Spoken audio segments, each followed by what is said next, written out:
அவங்களுக்கு வந்துட்டு ஒன்று ஸ்கேல்ப் ஆயிலியாக இருக்குது, இல்லை நார்மலாக இருக்குது, இல்லாட்டி ட்ரையாக இருக்குன்னு வச்சுக்கலாம். நார்மல் ஸ்கேல்ப் அண்ட் ஹேர் இருக்கிறவங்களுக்கு எந்த ஒரு இஷ்யூஸுமே கிடையாது. They can just go around and play.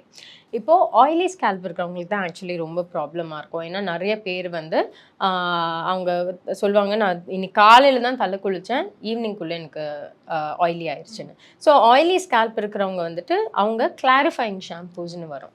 So clarifying shampoos அவங்க யூஸ் பண்ணும்போது அந்த பேசிக்லி அந்த ஆயில் எக்ஸஸ் ஆயில் கண்ட்ரோல் பண்ணுறதுக்கு வந்துட்டு அது ஹெல்ப் பண்ணும். ஸோ அவங்க ஆல்டர்னேட் டே வாஷ் பண்ணலாம். இப்போ ட்ரை ஸ்கேல்ப் இருக்கிறவங்களுக்கு எதனால அந்த ட்ரை ஸ்கேல்ப் இருக்குன்னு நம்ம பார்க்கணும். பட் ட்ரை ஸ்கேல்ப் இருக்கிறவங்க எது அவாய்ட் பண்ணோன்னா, முடிஞ்ச அளவுக்கு சல்ஃபேட் ஃப்ரீ ஷாம்பூஸாக அவங்க யூஸ் பண்ணால் அது பெட்டராக இருக்கும்.